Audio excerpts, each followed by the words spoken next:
Good morning, my diabetes world. Well, I've kind of mentioned tidbits on this throughout this blog, but I'll do a whole little video on it. Nico and I are out, and it's a beautiful day. It's not raining in BC. Yay, positive. Stay tuned, it'll be right back.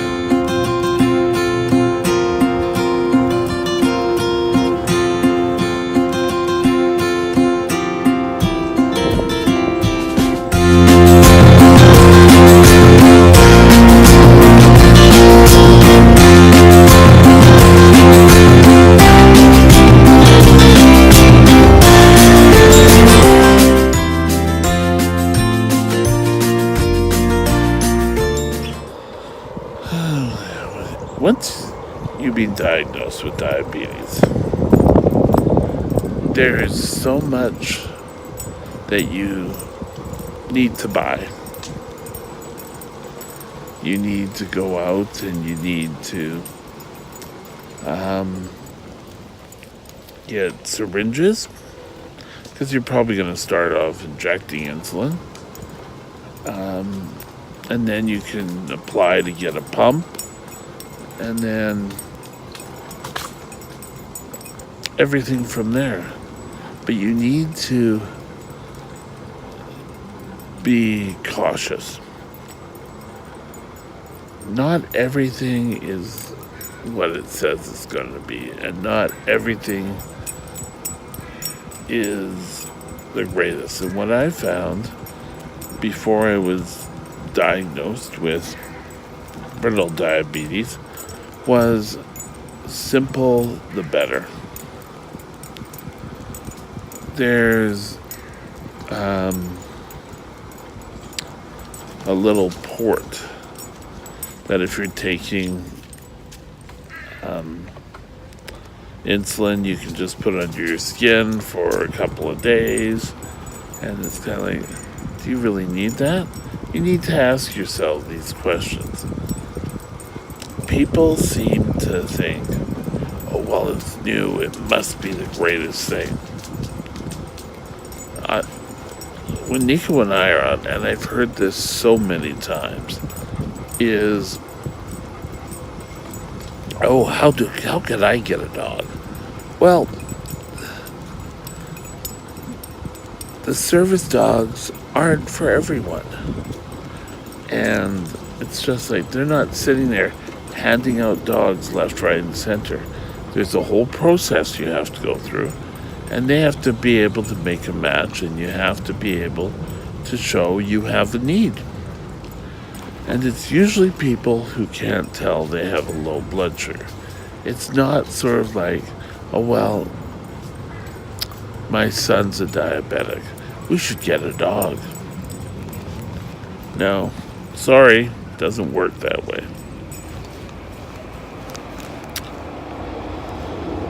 You need to make sure,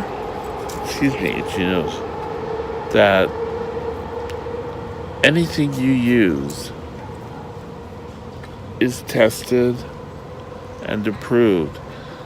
I've mentioned before that when I started talking about this channel and that I had brittle diabetes, I got an influx of people who said, oh, this cream will solve all your problems. Well, I checked them out, and my doctor said they wouldn't really work for you. He wasn't sure if they would work for anyone. There's diabetic this, there's diabetic that. The one godsend I'm so glad that they have now is Diet Pop, not Diabetic Pop, Diet Pop. And when I was first diagnosed, the only kind of pop you could get was Tab. And I don't know, it was, I could be wrong here, but it was like sweetened with xylitol or something, but it was terrible. It was, Canada had banned saccharin, and when we would go on trips down to the States, we'd bring back a couple of tabs from there because the American tabs tasted so much better.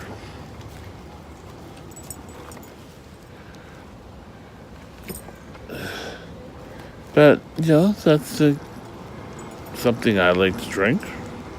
And people say, well, you should be drinking water. Well, water is great. I drink a lot of water. But I can remember that just after I was diagnosed, that there was a child,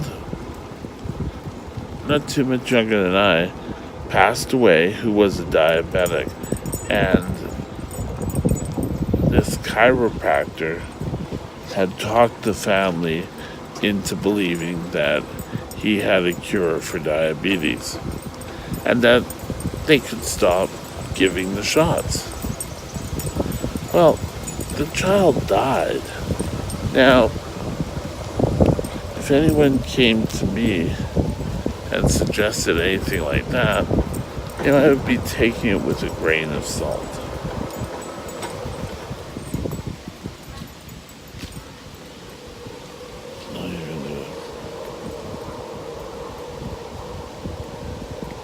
So often, they're not charlatans, but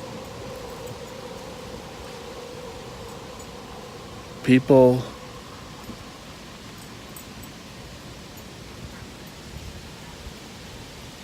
try to make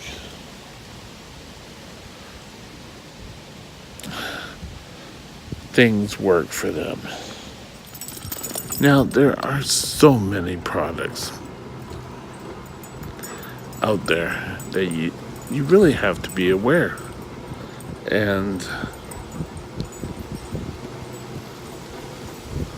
I can remember, I haven't seen it on TV for a while, but definitely this year, there was an ad for, what was it? Some sort of spray to get rid of the numbness in your feet for diabetic neuropathy. And I went to my doctor and I asked, and he said, well, that's basically water. So, again, you need to be aware. More likely, you're safer if you get it at a drugstore. If you have to mail away or it's something you see on TV, you really need to get all the information, phone and ask questions. Don't be pressured into buying something that's going to... Hello? In your... I don't know who that was. In your situation, but nothing is going to solve. If it sounds too good to be true, it probably is. Nerve pain, they really haven't found a cure for nerve pain. And I don't think just a topical spray is going to make it feel better. There's probably some soothing agent in it that makes your skin feel better. But that doesn't mean it's going to be the best for you, and it could have ingredients that could raise your blood sugar. And you may laugh, but I can remember my second diabetic specialist or endocrinologist was Dr. I think it was Jonathan Hunt. But anyway, he told us that there's so many things out there that can cause your blood sugar to rise. Besides stress and eating and all those things, there was a lady who went every week. I may be wrong on the time frame here, but every week she would go and get her hair colored. Must be every month or whatever. And during that, just after that, getting her hair done and that, her blood sugar would go up. So, you see, anything can sort of raise your blood sugar. So you have to be careful. Now, it's not going to show up as glucose or anything simple as that. Okay. Just be aware. And if it's too good to be true, it probably is. Have a great day. Bye.